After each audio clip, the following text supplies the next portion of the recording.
Programme में पिछले कई हफ्तों से हम लगातार कोशिश करते हैं कि लद्दाख की जनता की नब्ज को टटोला जाए, देखा जाए कि वहां की जनता किस तरीके से डिसीजंस को देखती है, आने वाले दिनों को देखती है, और केंद्र और राज्य जो यूनियन टेरिटरी है उसमें और ज्यादा राब्ते और रिश्ते बेहतर कैसे हो, उस पर हम चर्चा करने की कोशिश करते हैं। और आज भी हमारे साथ जो मेहमान है वो कांग्रेस के सीनियर लीडर है नासिर मुंशी साहब, इस वक्त हमारे साथ करगिल से लाइव ज्वाइन करेंगे, जिनसे हम जानने की कोशिश करेंगे कि ओवरऑल सिचुएशन को वो कैसे एसेस करते हैं। अगर कांग्रेस का एक अपना मैनिफेस्टो है, अपना एक प्रोग्राम है लद्दाख के अंदर, और बाज़ाब्ता तौर पर उन्होंने अपना ऑर्गेनाइजेशनल सेटअप भी खड़ा कर दिया। बहुत बहुत शुक्रिया नासिर मुंशी साहब मेरे साथ ज्वाइन करने के लिए।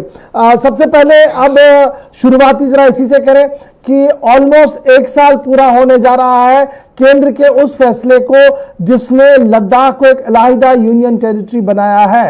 ये बड़ा डिसीजन जब हुआ तब से लेकर अब तक कैसे आप फील कर रहे हैं? क्या कुछ खोया, क्या कुछ पाया आपने, और नेक्स्ट जो हमारा फ्यूचर है वहां पर लद्दाख के अंदर कैसे देख रहे हैं आप वो?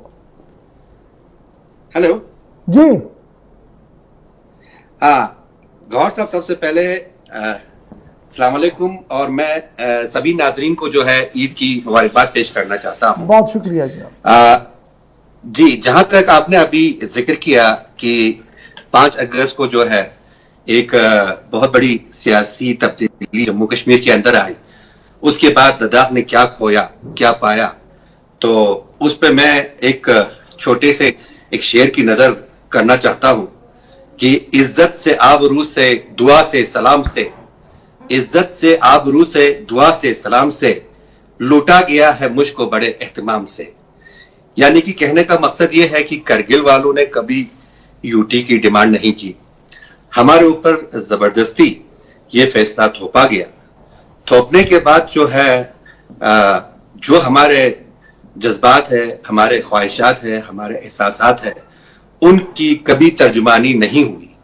यानी कहने का मकसद यह है कि हमारे साथ धोखा और फरेबी के साथ जो है हमारे ऊपर ये डिसीजन जो है हमारे ऊपर थोपा गया।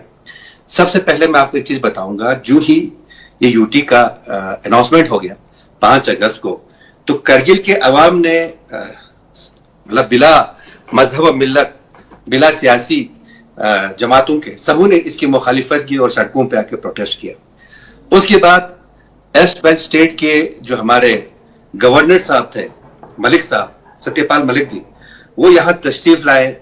रियासत जम्मू कश्मीर के east bench state Jammu and Kashmir के चीफ सेक्रेटरी साहब के हमरा, और करगिल के जो ज्वाइंट एक्शन कमेटी थी जिसमें मजहबी जोमाओं के अंजुमनों के, सियासी अंजुमनों के रहनुमा उसमें मौजूद थे। तो एक 14 निकाती प्रोग्राम जो उनके सामने रखा गया कि ये चीजें हमें खदशात है इस यूटी को लेकर, अगर ये खदशात दूर किया जाए तो हम इस पे गौर करेंगे, सोचेंगे। तो यकीन दहानी दी गई कि आपके सारे जो पॉइंट्स हैं उन सबको रिजॉल्व किया जाएगा। उसमें क्या था जनाब, जो आपको लगता है कि ये 3 पॉइंट्स ना बड़े इंपॉर्टेंट थे जिस पर सरकार की एश्योरेंस थी? जी, उसमें ऐसा है ना, मैं आपको थोड़ा सा उसके बारे में थोड़ा तफसील से बताना चाहता हूं। कुछ 14 पॉइंट्स का हमने एजेंडा बनाया। बनाने के बाद उन्होंने कहा कि हम तमाम जो आपके मुद्दे हैं ये सारे जेन्युइन मुद्दे हैं, हम इसको जो है बहुत जल्दी इसको हल करने की कोशिश करेंगे। तो जिसमें हमारा प्राइमरी मुद्दा था कि हमारे तहफ़्फ़ुज़ात में जो हमारे स्टूडेंट्स हैं या हमारे जो यूथ है उनका एम्प्लॉयमेंट का क्या तहफ़्फ़ुज़ात है, इसमें उनके क्या सेफ गार्ड्स है, हमारे जमीन है उसके क्या सेफ गार्ड रहेंगे, या हमारे रिजर्वेशन है उनका क्या सेफ गार्ड रहेगा। इस यूटी में हमारी जो कल्चरल आइडेंटिटी है वो खत्म हो रही है, उसकी क्या तहफ़्फ़ुज़ात, यानी कि ऐसे बहुत सारे कुछ पॉइंट्स थे। लेकिन उसके बाद अला कुल्ली हाल क्या हुआ, गवर्नर साहब चले गए, उसके बाद 31 अगस्त से जो है यूटी नाफिज अमल में आ गई। उसके बाद क्या हुआ कि जो हमारे मौजूदा जो लेफ्टिनेंट गवर्नर साहब हैं, जो हमारे लद्दाख के आके माथुर साहब, वो यहाँ तशरीफ लाने के बाद फिर ज्वाइंट एक्शन कमेटी के साथ मुलाकात की और उन्होंने स्पेसिफिकली बताया कि 3 चीजें वो दोनों जगहों पर होगा, एक आपका राजनिवास, एक आपका पुलिस हेडक्वार्टर, एक आपका सेक्रेटरीट। ये लेह में भी बनेगा और करगिल में भी बनेगा। लेकिन अफसोस की बात यह है कि आज तक उस चीज पे जो है कभी उन्होंने गौर नहीं किया। और जहां तक आप बोलते हैं कि क्या पाया क्या खोया, मुझे नहीं लगता है कि हमने कुछ पाया, हमने खोया एक पाया। चलिए अब जरा ये बताइएगा नासिर साहब, ये तो मैंने आपकी बात सारी सुन ली, मैंने ज्यादा टोका नहीं आपको, लेकिन आप जिस जमात को रिप्रेजेंट करते हैं कांग्रेस को, कांग्रेस की रीजनल एस्पिरेशन तो यही थी जनाब कि हमें यूटी दे दें। आज आप खुद को कैसे अलग कर रहे हैं? आपका लोकल एजेंडा जो जोरा साहब बना के आए थे वो तो चुनाव जीते ही इसी पे कि हम आएंगे तो देंगे। गौहर साहब मैं आपको एक चीज बताऊंगा, यहाँ पे एक लोकल पॉलिटिक्स है, एक रीजनल पॉलिटिक्स है। जहां तक लेह का और करगिल का जो रीजनल पॉलिटिक्स का ताल्लुक है, आज करगिल का बच्चा इसी चीज पे रो रहा है कि फिर प्री 79 के एरा में हमको लेके चला गया, यूटी दिया, यूटी का मतलब था तरक्की होगा, उन्नति होगा, लेकिन हमें फिर एक सोचे समझे एक प्लान के तहत अब आप कांग्रेस की नहीं एक चीज नासिर साहब बड़ा इंपॉर्टेंट है ना, ये कांग्रेस के अब अहम तरीन रुकन है, आप डिफेंड कांग्रेस को कीजिए ना। मैं तो कह रहा हूं कि कांग्रेस की ही डिमांड थी, कांग्रेस ने ही इस बीज को बोया था वहां पे, जो आके छोटा सा पेड़ था उसको अच्छा तनावर पेड़ बना दिया बीजेपी ने। मैं आपको एक चीज बताऊंगा, देखिए हर एक उसमें अपनी अपनी डिमांड होती है। फॉर एग्जांपल अभी आप कश्मीर की मिसाल लीजिए, कुछ लोग जो है वो आजादी मांग रहे हैं, कुछ लोग जो है वो कहते हैं हमें इलाके पाकिस्तान करो, कुछ लोग बोल रहे हैं हम इंडिया के साथ बैठेंगे, कुछ लोग बोलते हैं नहीं कीजिए ना। यहाँ पर नेशनल हुकूमत की पार्टी थी जिसका एक नेशनल एजेंडा था और उस नेशनल एजेंडे को लेकर वो स्टेट के अंदर भी काम कर रही थी और स्टेट के अंदर उसी चीज में मैं आ रहा हूं। करगिल के कांग्रेस ने कभी इसको सपोर्ट नहीं किया आज तक, इस यूटी को न हम करेंगे। और हमने गवर्नर साहब को यही बोला था तो कि सर आप क्या कर रहे हैं, कांग्रेस को तहलील कर दीजिए ना वहां से, करगिल से। नहीं हमने तो अपना तो आप ये मान लीजिए आप दोहरी पॉलिसी चलाते हैं, लेह के अंदर एक पॉलिसी होती है, करगिल के अंदर एक पॉलिसी होती है, कश्मीर आते आते आपके प्रेसिडेंट साहब अर्थवेल डिस्ट्रिक्ट के वो अलग कुछ कहते थे। गौहर साहब मैं आपको एक चीज बताऊंगा, आज आपके लेह के कांग्रेस भी तंग आ चुके हैं। आज आपका जिस यूटी को मांग के लाया था, मैं पिछले 25 दिन से प्रोग्राम कर रहा हूं, लेके जितने भी लोग मेरे प्रोग्राम में आए, इवन आपके कांग्रेस के सीनियर मोस्ट लीडर वो वेलकम कर रहे हैं। आपके अंदर विरोधाभास है, आपके अंदर कंफ्यूजन है, लेके अंदर कांग्रेस के अंदर कर रहे हैं। नहीं मैं आपको क्लियर बताऊंगा, हम बिल्कुल मुखालिफत करते हैं यूटी के। जिस वो इकबाल का एक शेर है कि जिस कौम से दहकान को मुयस्सर न हो रोजी, उस खेत के हर खोशे गुंदम को जला। जनाब शुरुआत कीजिए, छोड़ दीजिए आज पार्टी को, आज आप पार्टी छोड़ दीजिए, शुरुआत कीजिए दहकान को छोड़ देगा।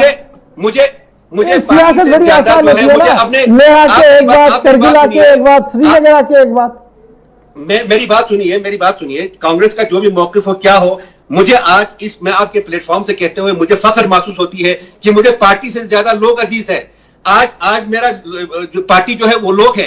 जब मेरे लोग जो है हर जगह पिट रहे हैं, जब मेरे लोगों की आवाज को दबाया गया है, मेरे लोगों के आइडेंटिटी को खत्म किया गया है, तो उस पार्टी को क्या करना है? अब जरा मुझे ये चीज समझाइए, बस ये चीज समझाइए ना, बीजेपी ने तो अब अपना पार्टी सेटअप वहां बनाया ना। एक मिनट नासिर मुंशी साहब, आपकी पार्टी सबसे पहली पार्टी है जिन्होंने पार्टी प्रेसिडेंट यूनियन टेरिटरी के लिए अनाउंस कर दिया, सूबे के अलग अलग हिस्सों में लड़कों को अपॉइंट कर दिया, वो तो आपने तो एक्सेप्ट कर दिया है।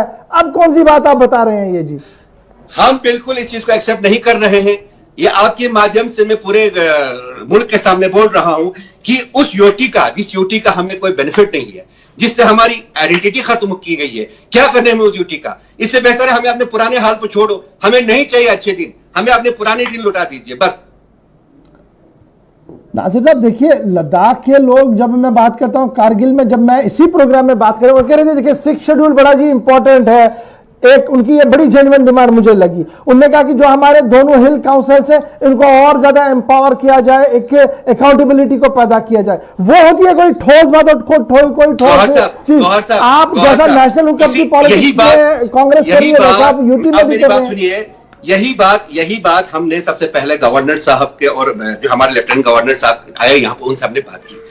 जब हमने उनको यही कहा, सर देखिए करगिल वालों ने कभी डिमांड नहीं की, हमारे ऊपर थोपा गया, लेकिन सुनिए, लेकिन अगर जो हमारे खदशात है, हमारे जो तहफुजात है, इसको आप सेफगार्ड देते हैं तो हमें कोई प्रॉब्लम नहीं है यूनियन टेरिटरी। चलिए सेफगार्ड के लिए बताइएगा क्या चाहते हैं, किस तरीके से सेफगार्ड होना चाहिए? 6 शेड्यूल के तहत सेफगार्ड होना चाहिए या डोमिसाइल के जरिए से सेफगार्ड होना चाहिए या कुछ और खाका आपके सामने है? बताइए तो सही। आज मेरी बात सुनिए, 6 शेड्यूल देने की बात तो दूर की बात, ठीक है, मैं कहता हूं कि जो प्रेजेंट जो एग्जिस्टिंग डिस्पेंसेशन है उसी को ही आप सही तरीके से बनाइए। फॉर एग्जांपल मैं आपको एक चीज बताऊंगा छोटे से उसमें। सबसे पहले हमारे पास जब जम्मू कश्मीर स्टेट था, हमारे पास ऑलरेडी एक लेजिस्लेटिव असेंबली और लेजिस्लेटिव काउंसिल हुआ करती थी, तो उसमें हमारे नुमाइंदे जाके हम अपनी आवाज को सरकार तक पहुंचा सकते थे। लेकिन आज के हालात में हमारे पास सिर्फ दो पब्लिक रिप्रेजेंटेटिव इंस्टीट्यूशंस है, जो हिल काउंसिल के शक्ल में हिल काउंसिल ले और हिल काउंसिल कारगिल। लेकिन आज इस यूटी में हिल काउंसिल के पर काट दिए हैं।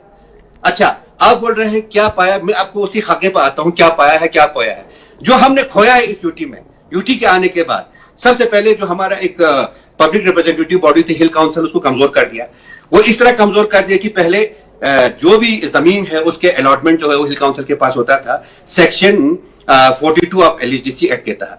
तो उसमें क्या हुआ, जब Jammu and Kashmir reorganisation bill मारूज वजूद में आए, उसमें Jammu and Kashmir land acquisition act को हटा दिया। तो उसी के रूल्स से जो है जो हमारा अलॉटमेंट ऑफ लैंड था सेक्शन 42 एलएचडीसी एक्ट का था, वो खत्म हो गया, सबसे पहली चीज। अच्छा, उसके बाद क्या हुआ कि सेक्शन 43 के तहत एक काउंसिल फंड जो है बनाना था। उसमें क्या था काउंसिल फंड में कि जो भी सरकार की तरफ से पैसा आता है, जिसमें allocation of fund by the government, जिसमें कैपेक्स था, central sponsored schemes and other central government schemes which do not involve direct and designated flow of fund to executive agencies basically। ठीक है, ये सब आपको नहीं लगता कि लेह की लीडरशिप में कंफ्यूजन है as compare to Kargil? Leh वाले बड़ा क्लियर है कुछ मामलों में, करगिल के अंदर कंफ्यूजन है और करगिल वाले अभी फैसला नहीं कर पा रहे हैं कि करना क्या है। गौहर साहब कंफ्यूजन कौन क्रिएट कर रहा है मुझे बताइए जरा। देखिए, मैं आपको एक चीज बताऊंगा। सबसे पहले आपका जो है यहाँ पे यूटी एडमिनिस्ट्रेशन आ गया। यूटी एडमिनिस्ट्रेशन के ऊपर जो हेल्थ अफेयर पर एलजी साहब बैठे हुए हैं, उनके नीचे जो है आपका एडवाइजर साहब बैठे हुए हैं, उनके नीचे डिविजनल कमिश्नर है, फिर सेक्रेटरी से, फिर डायरेक्टर्स है, उनके ऊपर फिर 2 काउंसिल है। तो कंफ्यूजन ही कंफ्यूजन है हर जगह। कभी किसी ने क्लियरिफिकेशन ही नहीं दिया इन चीजों का कि एलजी का रोल क्या है, सेक्रेटरी का रोल क्या है, अच्छा डायरेक्टर का रोल क्या है, डिविजनल कमिश्नर का रोल क्या है, काउंसिल का रोल क्या है। और यहां से बोलते हैं कि आपका एलएचडीसी एक्ट जो है 2018 जो है वो इंटैक्ट है। कहां इंटैक्ट है मुझे बताइए जरा। चलिए, अब मुझे ये भी बताइएगा, ये जो बड़ी बातें हो रही है जनाब करगिल और लेह के अंदर, और आवाजें जो है वो ये है कि जनाब जो साहिब इख्तिदार रहे हैं उन्होंने 2-2 हाथों से लूटा। यही वजह है कि आज रियासत 2 हिस्सों में तकसीम हुई और दोनों यूटियां बनी। किसने लूटा है आप जरा मुझे बताइए। वो आप बताएंगे, हमें थोड़ी पता है। आप बताएंगे, आप पॉलिटिकल पर्सनैलिटी, आप मुझे बताइए ना। नेशनल पार्टी को रिप्रेजेंट करते हैं लद्दाख के अंदर। लूटा तो देखे ना, लूटा तो आज जा रहा है। जिस तरह से मैंने आपको पहले ही कहा कि इज्जत से, आप रूह से, दुआ से, सलाम से ये बताइए मुझे, मुझको बड़े एहतिमाम, अगर लूटा नहीं तो सड़क बनती ना यूटी के शक्ल में, अभी यूटी के शक्ल में बड़े एहतिमाम के साथ, बड़ा प्लानिंग के साथ, बहुत ही। नासिर साहब, क्या आप ये मानते हैं कि आपके इलाके के साथ जो अब एक नई यूटी है उसको स्टेप मदर सलूक मिलता था, एक सौतेली माँ जैसा सलूक होता था, उसके साथ बच्चा ऐसा होता था कि चलिए खाया तो खाया, नहीं खाया तो चलिए आगे? क्या ये सही है? क्योंकि अक्सर शिकायतें ये है। नहीं, किस चीज का मुझे बताइए जरा। फाइनेंशियल में, एम्प्लॉयमेंट में, पॉलिटिकल रिजर्वेशन में, 10 तरह की चीजों में जिससे स्टेट डेवलप होती है, हर एक खिता डेवलप होता है। जो आवाज ले से आ रही है वो ये थी जनाब कश्मीर वाले तो सब खा गए थे, इसलिए जनाब परेशानी हुई। हम ये कह रहे थे कि कब ये खत्म हो, अब ये खत्म हो गया, हमारा बजट डबल हो गया, हमारी डेवलपमेंट डबल हो जाएगी। मुझे एक चीज बताइए, ये बीजेपी का एजेंडा यही है। वो यही बोलते हैं कि आज तक कुछ नहीं हुआ, जो कुछ हो गया यही 1 साल में हो गया, 3 साल में हो गया। मुझे बताइए जरा, आप लद्दाख में आज तक कितने डेवलपमेंट हो गए, किसने किया? किसने किया मुझे बताइए। मैं आपसे ही सवाल करता हूं। जो लोग ये बोलते हैं कि आज तक लद्दाख में कोई डेवलपमेंट नहीं हुआ, हमारे सारे हुकूक को खाया गया, हम लोगों को कुछ नहीं मिला, आज तक जो लद्दाख में डेवलपमेंट हुआ है सड़कों के शक्ल में, पुलों के शक्ल में, बिल्डिंगों के शक्ल में, एम्प्लॉयमेंट के शक्ल में, ये किसने किया है? ये किसने किया आज तक? ये क्या रातों रात आ गया, 1 साल के अंदर आ गया? ये इससे पहले क्या नहीं था यहाँ पर? फिर कहां से आ गए सब? आज तक क्या था यहाँ पे? इतना सारा बजटिंग एलोकेशन होता था, इतने सारे तामीराती काम होते थे। हाँ, कुछ जगहों पर कुछ हमें कुछ ये जरूर था, खदशा जरूर था कि हमारे साथ जो है स्टेप मदली ट्रीटमेंट किया जा रहा है कुछ जगहों पर। मैं पूरी तरह से नहीं कह रहा हूं, कुछ जगहों पर था हमारे साथ। कि हमें ये चीज नहीं पहुंचाया गया है। ठीक ये है, बड़ा अच्छा है आज जी। तक मुझे जहां पर आपको फिट बैठता वहां मानते हैं, जहां फिट नहीं बैठता बोलते हैं नहीं साहब, ये इस्लाम सही नहीं है।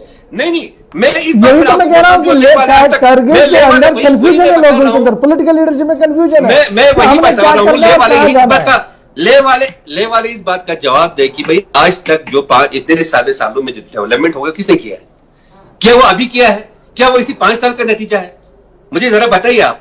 तो ये सब कहने वाली बातें हैं, ये पॉलिटिकली मोटिवेटेड बातें हैं जो देखिए हम सब इंसान हैं, हमें हकीकत को जो है पब्लिक के सामने रखना चाहिए। ठीक है, being a public representative, being a political leader, मैं अपना फरीजा जो यही समझता हूं कि जो हकीकत है वो लोगों तक पहुंचाए, और जो हकीकत है हम उसी पर बात करेंगे, कोई पॉलिटिकल एजेंडे की जरूरत नहीं है। अब ये बोलेंगे कि अगर मैं वो भी बोलूंगा तो क्या आप बोलते हैं कि कुछ नहीं किया? अभी बोल रहे हैं कांग्रेस ने कुछ नहीं किया, सारा बीजेपी कर रहा है इस साल में। मुझे जरा बताइए कि इससे पहले जो किया है लद्दाख के लिए किसने किया, कहां से आया? देखिए ये सारे जो है सियासी पॉलिटिकली मोटिवेटेड बातें हैं गौहर साहब, जिसमें चलिए अब जरा आगे बढ़ते हैं। मुझे ये बताइए, अब चुनाव का बिगुल भी लेख के अंदर बजने वाला है जी, हिल डेवलपमेंट काउंसिल के हवाले से। आज नहीं तो कल, 1 महीना बाद, 2 महीने बाद चुनाव होने ही होने हैं। पार्टी स्ट्रेटजी क्या कुछ है, कैसे लड़ेंगे चुनाव को? देखिए जी, एक पुरानी कहावत है, जो बोएगा वो पाएगा। अच्छा काम किया होगा जीत जाएंगे, बुरा काम किया होगा हार जाएंगे। ये देखो, ये पब्लिक है, ये सब कुछ जानती है। आज वो नहीं है कि आप लोगों को जुटलाएंगे, लोगों को जो है झूठ बोल के जो उनका सहारा लेंगे। आजकल सोशल मीडिया का जमाना है, आज सब जानती है पब्लिक, इनको कुछ दिखाने की जरूरत नहीं है, कुछ लुभाने की जरूरत नहीं है। पब्लिक का मूड क्या है उसी पर डिपेंड हो जाएगा। यकीनन आप भी देखेंगे, मैं भी देखूंगा, हम दोनों जिंदा रहेंगे इंशाल्लाह। आइडेंटिटी को सिक्योर करने के लिए कांग्रेस क्या कुछ चाहती है? शेड्यूल 6, डोमिसाइल या कोई दूसरा कानून? देखिए, अभी तो आपने कहा ना क्या खोया, मैं आपको वही चीज मेरे सवाल का जवाब दे दीजिए, कांग्रेस क्या चाहती है? बस छोटा सा सवाल है जी। देखिए, कांग्रेस ये चाहती है, मैं करगिल कांग्रेस की बात कर रहा हूं, पहले जो आपके पास डेमोक्रेटिक इंस्टीट्यूशन है उनको मजबूत कीजिए, आप जो हिल काउंसिल है उसको मजबूत कीजिए। अब जब हमने पहले लेके कांग्रेस ने सेंट्रल गवर्नमेंट से क्या कहते हैं इसका 6 शेड्यूल की डिमांड की, तो हमारे माननीय जो होम मिनिस्टर साहब थे उन्होंने पार्लियामेंट के फ्लोर से ये क्या नाम इसका स्टेटमेंट दे दिया कि हिल काउंसिल जो है लेह और करगिल हिंदुस्तान का सबसे पावरफुल काउंसिल है। ठीक है, ये 8 पार विद 6 शेड्यूल है। ठीक है, 8 पार विद 6 शेड्यूल है। तो मेरी गुजारिश यही है जनाब, 6 शेड्यूल तो एक नई चीज आने वाली है, लेकिन कम से कम जो एग्जिस्टिंग है आपका LSTC है, इसको तो मजबूत कीजिए आप। जो हमारे ऑलरेडी जो इसमें अप्रूव्ड क्लॉजेस है वो भी खत्म कर दिया आप लोगों ने। मुझे ये बताइए ना, ये जो परेशानी है जो आप मुझे गिनवा रहे हैं, जो आप टीवी पे अभी बोल रहे हैं, इनको लेकर, इनका मदावा करने के लिए, इनका हल करने के लिए क्या एक पॉलिटिकल अप्रोच आपकी पार्टी ने लिया? LG से टाइम लेकर मिले आप, या दिल्ली आकर आपकी पार्टी की इतनी बड़ी लीडरशिप है, कभी होम मिनिस्टर से मिले, करगिल या लेह के लोगों की ये परेशानी है, इसको हल कीजिए। देखिए, बिल्कुल मिले। विंटर में क्या हुआ, इस विंटर में LG साहब ने, जब हमें इन तमाम चीजों पर कंफ्यूजन था, जो पावर कॉन्फ्लिक्ट में जो प्रॉब्लम आ रही थी, इन चीजों को लेकर हमने LG साहब के पास बहुत टाइम रिप्रेजेंट किया। सर आप प्लीज इसमें पंचायत का रोल डिफाइन कीजिए, काउंसिल का रोल डिफाइन कीजिए, उसके बाद जो आपका रीजनल एडमिनिस्ट्रेशन का रोल डिफाइन कीजिए, और LG सेक्रेटरी का रोल डिफाइन कीजिए। तो उन्होंने हमें जो है दिल्ली भेज दिया, यहां से कुछ काउंसलर्स को लेके, CC साहब, उनके डिप्टी CC साहब और कुछ काउंसलर, करगिल के CC साहब और हम कुछ काउंसलर, हम दिल्ली चले गए। जाने के बाद पहले हम गए आपके लॉ डिपार्टमेंट में कि इसमें ये अमेंडमेंट एक्ट को करने की जरूरत है। तो जब हमने उनसे बात किया, उन्होंने कहा कि भाई ठीक है, आप लोगों का इशू तो ठीक है, लेकिन पहले आप लोग होम मिनिस्ट्री से मिलिए, क्योंकि हम लोगों को वही करना है जो होम मिनिस्ट्री से अप्रूवल होगा। अगर हम यहां से बनाने के बाद होम मिनिस्ट्री इसको अप्रूव नहीं करेगी तो हमारी सारी एक्सरसाइज जो है फ्यूटाइल हो जाएगी। तो हम उसके बाद होम मिनिस्ट्री में गए, वहां हमारे जो जम्मू एंड कश्मीर और लद्दाख के जो ज्वाइंट सेक्रेटरी साहब थे उनसे मिले। जब हमने सारी चीजें वहां पर उनके सामने रखा तो हमें भाषण के सिवा कुछ नहीं मिला। मैं फिर दोबारा रिपीट करता हूं, भाषण के सिवा कुछ नहीं मिला। सर ये हमने जितने भी पॉइंट रखे, देखेंगे, सोचेंगे, देखेंगे, करेंगे, अब तक कोई इसमें पॉजिटिव रिजल्ट नहीं आया। नासिर मुंशी साहब, लद्दाख कांग्रेस के यूथ लीडर आइकनों में गिने जाते हैं, बात बड़ा मुफ्त बोलते हैं, साफ साफ बोलते हैं। बहुत शुक्रिया आपका मेरे साथ ज्वाइन करने के लिए लद्दाख से। तो ये जनाब थी लद्दाख बैटल ऑफ लद्दाख में आज लद्दाख की कहानी जो आप कांग्रेस की जुबान से सुन रहे थे। लेकिन कंफ्यूजन कितना है आपको हमारी बातचीत के जरिए से पता लग गया होगा, और जो लोग ये प्रोग्राम पिछले कई हफ्तों से देख रहे होंगे उन्हें पता लग गया होगा लेह और कारगिल क्यों अलग अलग दो आवाजें वहां से। फिलहाल यहां पर छोटे से ब्रेक के लिए रुक रहे हैं, ब्रेक के उस पार आएंगे तो खबरों का सिलसिला लगातार